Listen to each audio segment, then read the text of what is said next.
Iran ने सीधे सीधे डोनाल्ड ट्रंप को कह दिया कि इस बार बुलेट मिस नहीं होगी। ये पिक्चर आप देख सकते हैं, ये लास्ट टाइम जब डोनाल्ड ट्रंप पर अटैक हुआ था उस टाइम की पिक्चर है। इससे हम एक अनुमान लगा सकते हैं कि शायद जो पहली बार डोनाल्ड ट्रंप पर अटैक हुआ था वो ईरान ने ही कराया था, क्योंकि जब से डोनाल्ड ट्रंप पहली बार प्रेसिडेंट बने थे उनका इंटरेस्ट जियो पॉलिटिक्स में बहुत ज्यादा था, और खासकर मिडिल ईस्ट में, क्योंकि डोनाल्ड ट्रंप एक खुद बिजनेसमैन है और वो जो डॉलर की भाषा है वो बहुत अच्छे से जानते हैं, और उन्हें पता है कि अमेरिका में जो भी पैसा आता है अगर वो खुद पावरफुल बन सकते हैं या कंट्री को पावरफुल बना सकते हैं तो मिडिल ईस्ट में जो ऑयल है उस पर कब्जा करना पड़ेगा, उस पर कंट्रोल बनाना पड़ेगा, और डॉलर का जो डोमिनेंस है दुनिया में उसको बनाए रखना पड़ेगा। वो बहुत ही ज्यादा जरूरी है। इस वीडियो में मैं आपको बताने वाला हूं कि अमेरिका के लिए ईरान इतना ज्यादा इंपॉर्टेंट क्यों है, क्यों चाहता है अमेरिका ईरान पर टेक ओवर करना। उसके लिए मैं आपको दो चीजें बताने वाला हूं। पहला, कि अमेरिका नहीं चाहता कि वो ईरान को इराक की तरह टेक ओवर करे, उसको ऑक्यूपाई करे, बल्कि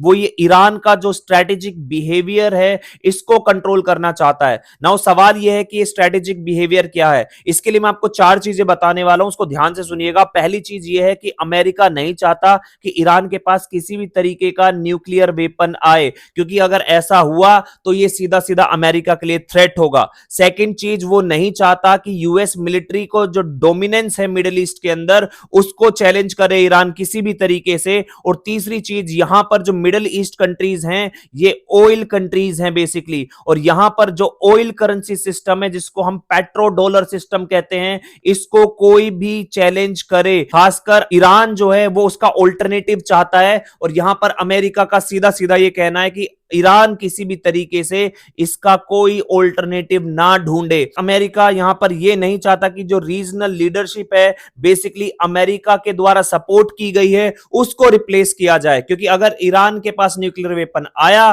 तो वो यहां पर बहुत सारी जो कंट्रीज है वहां की रिजीम चेंज करने की कोशिश करेगा। अगर वहां पर वो लोग ईरान के फेवर में नहीं जाएंगे, ईरान के कहने पे काम नहीं करेंगे, तो ईरान वहां पर भी वो काम कर सकता है जो आजकल या अमेरिका हमेशा से करता है बाकी अदर कंट्रीज के साथ। और इसी को जियोपॉलिटिक्स में कहते हैं स्ट्रेटेजिक सबऑर्डिनेशन, ना कि कॉलोनाइजेशन। यानी कि अमेरिका यहां पर ईरान को अपना सबऑर्डिनेट बनाना चाहता है। स्ट्रेटेजिक सबऑर्डिनेशन का मतलब यह है कि अमेरिका जो कहे वो ईरान को मानना पड़ेगा, तभी अमेरिका की जो पावर है, जो जियोपॉलिटिकल होल्ड है, कंट्रोल है, वो बना रहेगा। नाउ सबसे बड़ा सवाल यह आता है कि अगर ईरान के पास न्यूक्लियर वेपन आ जाए तो यह किस तरीके से अमेरिका के लिए डायरेक्ट थ्रेट होगा। देखिए, इसके लिए दो रीजन है। पहली चीज तो यह है कि अमेरिका का जो मिलिट्री डोमिनेंस है मिडिल ईस्ट के अंदर वो शायद खत्म हो जाए। यहां पर आप ये जो पर्शियन गल्फ देख रहे हैं, ये कतर है, यहां पर आपको अलग अलग कंट्रियां मिलेगी, कुवैत है, इराक है, यूएई है। यहां पर ये जितनी भी कंट्रीज हैं यहां पर आपको अमेरिका के बेसिस मिलेंगे जो बिल्कुल ईरान के पास में है। और ये जो अमेरिका के बेसिस है पर्शियन गल्फ में, जो अमेरिका की नेवी है वो डायरेक्ट थ्रेट है ईरान के लिए, क्योंकि ईरान यहां पर पूरे मिडिल ईस्ट पर कब्जा करना चाहता है, वो अपना डोमिनेंस दिखाना चाहता है, क्योंकि हमेशा से यहां पर एक इस्लामिक ऑर्डर को लेकर बहुत बड़ी डिबेट रही है, और उसी में ईरान चाहता है कि ये जितनी भी इस्लामिक कंट्री है इनका जो हेड बने वो ईरान बने। और इसी वजह से आपको देखने को मिलेगा आज के टाइम पर पर्शियन गल्फ में पूरी की पूरी नेवी मिलेगी, आपको बेसिस मिलेंगे इराक में, कतर में, बहरीन में, यूएई में। और इसी वजह से ईरान जो है वो ये कहता है कि ये जो यूएसए का प्रेजेंस है वो उसके लिए डायरेक्ट थ्रेट है। अगर ईरान न्यूक्लियर वेपन ले लेता है तो यहां पर अमेरिका कभी भी ईरान पर अटैक नहीं कर पाएगा, ना ही अमेरिका ईरान की कोई रिजीम चेंज कर पाएगा। आपने रिसेंटली देखा है कि वेनेजुएला के पास ऐसी फोर्सेस नहीं थी, न्यूक्लियर वेपन नहीं थे, इसी वजह से अमेरिका बहुत इजीली वेनेजुएला के प्रेसिडेंट का किडनैप करके ले गए और वेनेजुएला पर कब्जा कर लिया। अगर ऐसा हो जाता है ईरान में तो अमेरिका ये चीजें नहीं कर पाएगा, जिसका सबसे बड़ा एग्जांपल है आपको नॉर्थ कोरिया, पाकिस्तान, रशिया जैसी कंट्री मिलेगी कि यहां पर कभी भी डायरेक्ट इन्वेजन नहीं कर पाया अमेरिका। अगर यहां पर इनको कंट्रोल करता है तो किसी ना किसी तरीके से इकोनॉमिक सैंक्शंस के थ्रू करता है, या किसी इनडायरेक्ट अलायंसेस के थ्रू, इन्फ्लुएंस के थ्रू, मार्केट के थ्रू कंट्रोल करता है, लेकिन डायरेक्टली इन्वेड नहीं कर पाया है, डायरेक्टली अटैक नहीं कर पाया है। और दूसरी चीज ये है कि अगर ईरान के पास न्यूक्लियर वेपन आ गया तो वो अनडिस्प्यूटेड रीजनल पावर बन जाएगा, और धीरे धीरे वो इराक, सीरिया, लेबनान को डोमिनेट करना स्टार्ट कर देगा। आप यहां पे देख सकते हैं, ये बहुत बड़ा रीजन है। और यहां पर जो इजराइल की मिलिट्री है उसके लिए डायरेक्ट थ्रेट होगा। और इजराइल जो है वो बहुत बड़ा स्ट्रैटेजिकल पार्टनर है अमेरिका का, क्योंकि अमेरिका इजराइल के थ्रू इस मिडल ईस्ट पर बहुत ज्यादा कंट्रोल बना के रखता है, क्योंकि इजराइल के पास ही न्यूक्लियर वेपन है। अमेरिका जो भी सिक्योरिटी प्रोवाइड कराता है सऊदी को, यूएई को, वो सब न्यूट्रलाइज होने लगेगी, क्योंकि अभी तक सऊदी जैसी कंट्री से बहुत ज्यादा पैसा लेता है अमेरिका उनको प्रोटेक्शन प्रोवाइड कराने के लिए। यहां पर एक बहुत इंपॉर्टेंट चीज ये भी है कि अमेरिका ने बहुत सारे मिलिट्री बेसिस बनाए हुए हैं इन सभी मिडिल ईस्ट कंट्रीज में, क्योंकि अमेरिका ने उन्हें बोला हुआ है कि ईरान आप पर अटैक कर सकता है, इसलिए हम आपको सिक्योरिटी प्रोवाइड कराएंगे, बदले में आपको हमें बेसिस प्रोवाइड कराने होंगे। और इन्हीं बेसिस की वजह से वो ईरान को काउंटर करता है, चाइना को काउंटर करता है, रशिया को काउंटर करता है, और पूरे मिडिल ईस्ट में और एशिया में जो डोमिनेंस है वो बनाने की कोशिश करता है। लेकिन अगर ईरान के पास न्यूक्लियर वेपन आ जाएगा तो यही कंट्रियां क्वेश्चन करेगी अमेरिका से कि अब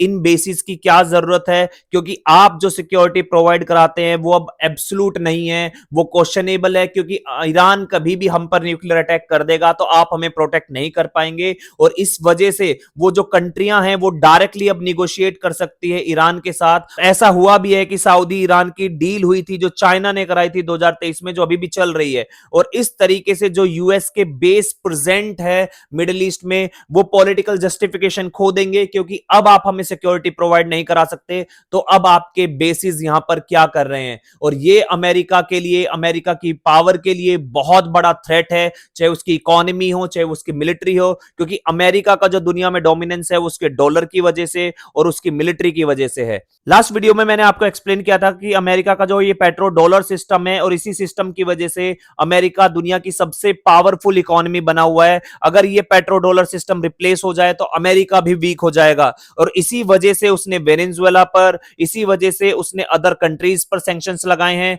जैसे कि अगर आप रशिया से ऑयल परचेज करेंगे तो आप पर 500% का टैरिफ लगेगा। उसका सिंपल रीजन ये पेट्रो डॉलर सिस्टम है। अभी आज के टाइम में सिचुएशन ऐसी है कि लगभग 80% कंट्री जो है दुनिया में वो सिर्फ अपने ऑयल को डॉलर में सेल करती है और दुनिया डॉलर में ही परचेज करती है, जिसकी वजह से इस डॉलर की डिमांड दुनिया में सबसे ज्यादा है और डॉलर पावरफुल है। लेकिन अगर न्यूक्लियर वेपन आ जाता है ईरान के पास तो सब कुछ बदल जाएगा। जो ईरान ऑलरेडी अपना ऑयल डॉलर में सेल नहीं कर रहा, बाकी अदर अरब कंट्रीज पर भी प्रेशर बनाएगा कि आप भी अपना ऑयल अब डॉलर में सेल नहीं करेंगे। अगर आप डॉलर में सेल नहीं करेंगे तो दुनिया में सभी लोग डॉलर में परचेज नहीं करेंगे, और इस तरीके से इस डॉलर की डिमांड घट जाएगी। और अगर डॉलर की डिमांड घटेगी तो इस तरीके से अमेरिका का ये जो डॉलर है ये वीक होने लगेगा, और यहां पर अमेरिका फाइनेंशियली, और अगर वो फाइनेंशियली वीक है तो उसकी मिलिट्री भी वीक होने लगेगी।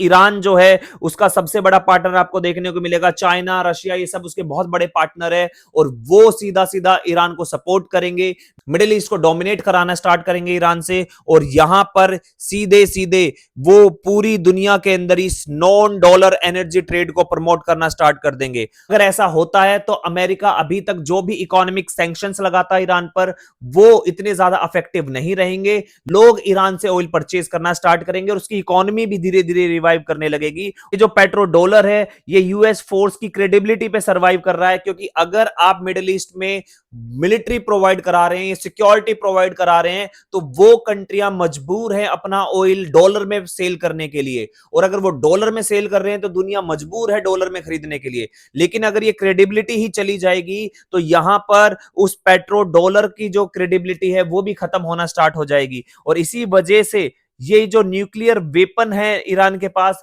ये आना बहुत इंपॉर्टेंट है अकॉर्डिंग टू ईरान, ताकि वो अमेरिका का डोमिनेंस दुनिया से खत्म कर सके। नाउ इस सब का इंपैक्ट जो है वो ऑयल मार्केट पे क्या पड़ेगा, ऑलरेडी मैंने आपको एक्सप्लेन किया है कि ये जो ईरान का ऑयल है एक्सपोर्ट इंक्रीज हो जाएगा, और ईरान जो अपना ऑयल है वो नॉन यूएस डॉलर में सेल करता है, यानी कि दुनिया में धीरे धीरे लोग अमेरिका से जो ऑयल परचेज करते हैं उसको शिफ्ट करेंगे रशिया की तरफ, ईरान की तरफ, और ये जो मिडिल ईस्ट की कंट्रीज हैं ये भी धीरे धीरे अपना ऑयल जो है अब वो नॉन डॉलर में सेल करना स्टार्ट कर देंगी, क्योंकि यहां पर ईरान डेफिनेटली प्रेशर बनाएगा। यहां पर चाइना जैसी जो कंट्री है उसको इजीली अब नॉन डॉलर ऑयल का एक्सेस मिल जाएगा जो कि अब यूएस के कंट्रोल से बाहर होगा, क्योंकि ओपेक में आपको फ्रैक्चर देखने को मिल सकता है, क्योंकि ईरान उसके बाद ओपेक की नहीं सुनेगा। ईरान सिर्फ वही करेगा जो वो करना चाहता है और ओपेक को वो डोमिनेट कर सकता है। ये बहुत ही इंपॉर्टेंट चीज है और इसी की वजह से प्राइस, ऑयल की जो प्राइस है वो डाइवर्सिफिकेशन देखने को मिलेगा। देखिए